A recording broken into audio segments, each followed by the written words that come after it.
नमस्कार, आप देख रहे हैं द क्राइम एक्सप्रेस। मैं हूं आपके साथ सत्यम सिंघानिया।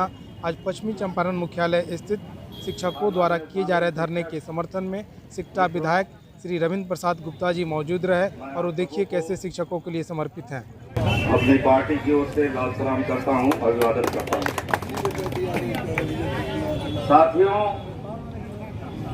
हाई कोर्ट के आदेश के बाद आपका वेतन रोका गया है। आपके ड्यूटी जो है, आपकी जो ड्यूटी है उस पर रोक लगाई गई है। तो कोई भी आम आदमी इसे देख करके ये समझ सकता है कि ये सरकार जो है हाई कोर्ट के आदेश का उल्लंघन कर रही है। तो इस संबंध में हम ये आप लोगों के बीच जो सरकार की स्थिति है उसके बारे में कहना ये भी चाहेंगे कि आपने देखा है यहाँ 2017 की बहुत भयंकर बाढ़ आई हुई। उसमें जिले की बहुत सारी गन्ना की फसल भी बर्बाद हुई थी। उस संबंध में लोगों को यहाँ से रिपोर्ट गई थी कि गन्ने की फसल बहुत बर्बाद है, लोगों को मुआवजा मिलना चाहिए। मुआवजा आया और लौट गया, यहाँ वो वितरित नहीं हुआ। कुछ लोग हाई कोर्ट में चले गए और उसके बाद वो फैसला आया कि उनको मुआवजा देना है। तो हाई कोर्ट के फैसले के बाद वो मामला भी पेंडिंग रह गया। वो आज तक गन्ना की फसल का मुआवजा नहीं ले सके। फिर हम लोगों ने देखा है कि इस इलाके में जितनी भी सीलिंग से फाजिल जमीन है उसके मामले में जिस पर कोर्ट के फैसले आ चुके हैं कि इसको गरीबों के बीच वितरित कर देना चाहिए, लेकिन वो फैसले कहीं भी लागू नहीं। तो कुल मिलाकर के इसके माध्यम से हम ये कहना चाहते हैं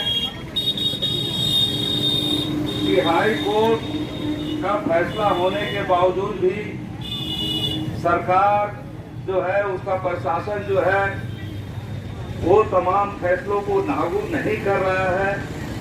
तो इस तरीके से ये सरकार जो है तमाम जो काम कर रही है उसमें बहुत सारे काम जो है उससे गैर संवैधानिक हैं, गैर लोकतांत्रिक हैं, गैर कानूनी काज है और ये सब चलते जा रहा है।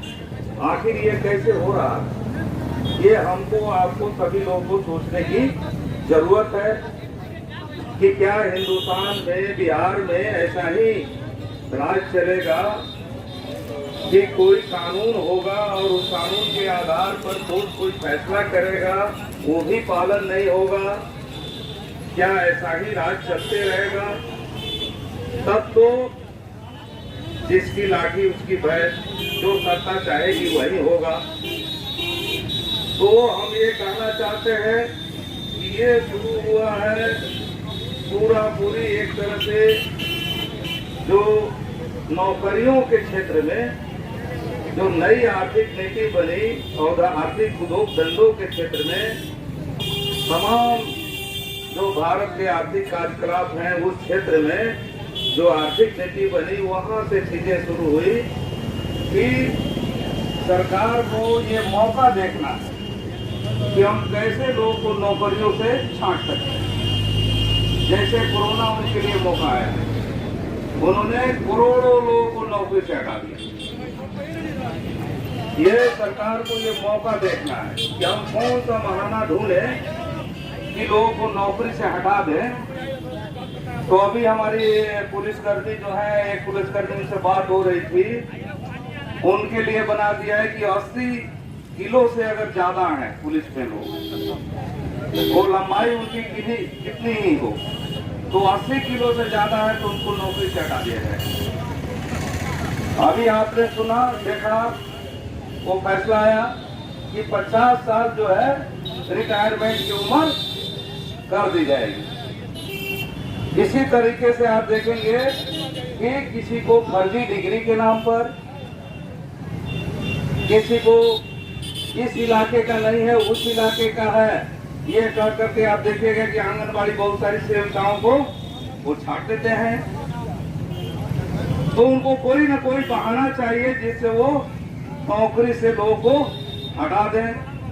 और ये पूरा सरकार का ये पूरा रवैया बन गया है और इसके खिलाफ पूरे देश में जो छात्र नौजवान है वो भी लड़ रहे हैं, शिक्षक भी लड़ रहे हैं, सभी लोग लड़ रहे हैं। जैसे 50 वर्ष उम्र वाली ही लड़ाई है, वो तो सबकी लड़ाई है भाई। 50 वर्ष हो गया, 35-40 वर्ष के आसपास जाके नौकरी मिलती है कड़ी मशक्कत के बाद, और आपको 50 वर्ष होते होते आपको छाट दिया गया।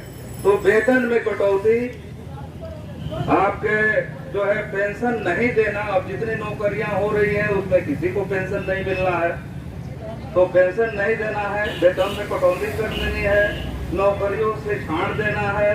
तो ये तमाम मामले नीतिगत मामले हैं और सरकार इसी फैसले के हिसाब से चल रही है। और ये बहुत बड़ी लड़ाई का हिस्सा है। आप जो लड़ रहे हैं अपने हक अधिकार की बात कि हमारा वेतन मिले, हाई कोर्ट का फैसला है उसका अनुपालन हो, ये जो है एक बड़ी लड़ाई का हिस्सा है। आप लड़ रहे हैं, हम लोग आपके साथ हैं, हमारी पार्टी साथ है। और हम जो इससे संबंधित पदाधिकारी हैं, शिक्षा विभाग के सचिव हैं, उनसे भी बात करेंगे इस संबंध में कि हाई कोर्ट ने ऐसा स्थगन का फैसला किया है और इस आधार पर आप इनका नौकरी पुनः बहाल करिए, इनका वेतन दीजिए। हम वहाँ भी बात करेंगे। विधानसभा 2 दिन है, तो उसमें अभी के विधानसभा में हम आपके क्वेश्चन उठाने की गारंटी नहीं कर पाएंगे, लेकिन जून में जो सत्र चलेगा तो ये मामला तो लगता है आगे भी चलेगा, तो उसमें हम लोग इस सवाल को उठाएंगे। और जो भी आपकी लड़ाई है, न्याय संगत लड़ाई है, यहाँ के जिला पदाधिकारी जो शिक्षा पदाधिकारी हैं डीएम, उनसे भी बात होगी और राज्य के जो सचिव हैं शिक्षा विभाग के, उनसे भी हम लोग बात करेंगे, देखेंगे कि कैसे चीजें हल होती हैं। और विधानसभा का जब मामला आगे आएगा तो हम लोग उसको करेंगे। लेकिन कुल मिला के हमें यही कहना है कि सरकार का मुख्य मोटिव जो है कि नौकरियों से लोगों को छांटते जाओ, उनको कोई ना कोई बहाना बना करके, ये आम बात है, केवल आपके साथ लागू नहीं है। उम्र 50 वर्ष से छाटो, ये आम बात है, इसको समझना होगा। ये बहुत ही खतरनाक है और ये मोदी का जब तक राज रहेगा, हिटलरी राज, तब तक ये चलता रहेगा। ये मोदी की सरकार को हटाना होगा जो इस ढंग के तमाम कानूनों को ला रही है, तमाम नियम कानून लादे जा रहे हैं, जिससे जनता का जो स्वाभाविक अधिकार है उसको भी बदल किया जा रहा है। जीवन जीविका का अधिकार, नौकरी पाने नौकरी करने का अधिकार, खेती बाड़ी करने का अधिकार, दुकान करने का अधिकार, ये सब जीवन जीविका चलाने का जो अधिकार है, ये सब आदमी के जीने के लिए बेसिक चीजें हैं और सरकार को इसमें मदद करना है। लेकिन सरकार इसमें देखेंगे कि जो तमाम कंपनियों के हित में वो काम करते जा रही है कि नौकरी पर भी कुटाराघात है, दुकानों को, छोटी दुकानों को खत्म करके बड़े मॉल में बदल देना है, बड़ी कंपनियों के हवाले कर देना है, तमाम क्षेत्रों में खेती बाड़ी को उन्हीं के हवाले कर देना है। तो तमाम क्षेत्रों में जीवन जीविका पर ये बड़ा हमला है और सभी लोगों को अपने जीवन जीविका पर जो हमला है इसके खिलाफ एकजुट होकर लड़ना है। आप लोग भी लड़े, हम लोग की पार्टी इसके साथ है, क्रांति जो है आपके साथ है, तमाम कम्युनिस्ट पार्टियां साथ है आपके हैं, महागठबंधन की पार्टियां भी साथ हैं। हम सभी लोग मिलकर लड़ेंगे और आने वाले दिनों में एक हिंदुस्तान की तस्वीर बदलेगी, बिहार की तस्वीर बदलेगी। आपकी न्याय की लड़ाई जारी रहेगी, इसमें आपकी जीत होगी, हमें विश्वास है और हमसे जो बन सकेगा वो करेंगे। इन्हीं बातों के साथ हम अपनी बात समाप्त करते हैं। इनकलाब जिंदाबाद।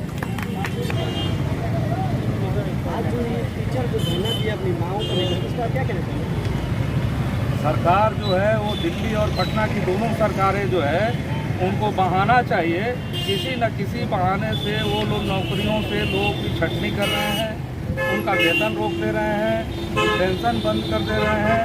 ये सरकार की आम फितरत बनी हुई है और ये की जो मोदी की सरकार है उसी के नीति नियमों पर चलते हुए बिहार की भी सरकार कर रही है। बिल्कुल ही जन विरोधी बात है। और यहाँ जो जिला जो बात हुई भारतीय शिक्षा परिषद की, जिसने इन लोगों को ट्रेनिंग दिया है, उसको सरकार ने रजिस्टर किया था और उसकी ट्रेनिंग को मान्यता दे करके और ये नौकरी कर रहे हैं, तब उनको नौकरी से हटा देना ये सरकार की अपराधपूर्ण कार्रवाई है। हमारी पार्टी और यहाँ CPI के नेता जो मौजूद हैं, हम सभी लोग इसका विरोध करते हैं। ये अन्याय है और तमाम यहाँ जो शिक्षक हैं, जिनका वेतन 15 शिक्षक हैं, उनका वेतन रोका गया है, उनके वेतन को बहाल किया जाए, उनकी नौकरी को पुनर्बहाल किया जाए और जो भारतीय शिक्षा परिषद है उसके आगे से जांच करके कि वो सही है कि गलत है, ये उस पर कार्रवाई करने का मैटर है। ये लोग के जीवन जीविका को छीनने का मुद्दा नहीं है। सरकार लोग के जीवन जीविका पर हमला कर रही है, हम इसका विरोध करते हैं और शिक्षकों के न्यायपूर्ण लड़ाई में इनके साथ हैं और ये लड़ाई लोगों की जो है जायज़ है और ये लड़ाई में जीत होगी, हमें ऐसा विश्वास है। हम इसमें तमाम तरह से मदद करेंगे, आगे बढ़ेंगे। सर आपका परिचय क्या होगा? वीरेंद्र प्रसाद गुप्ता, शिक्षा विधायक।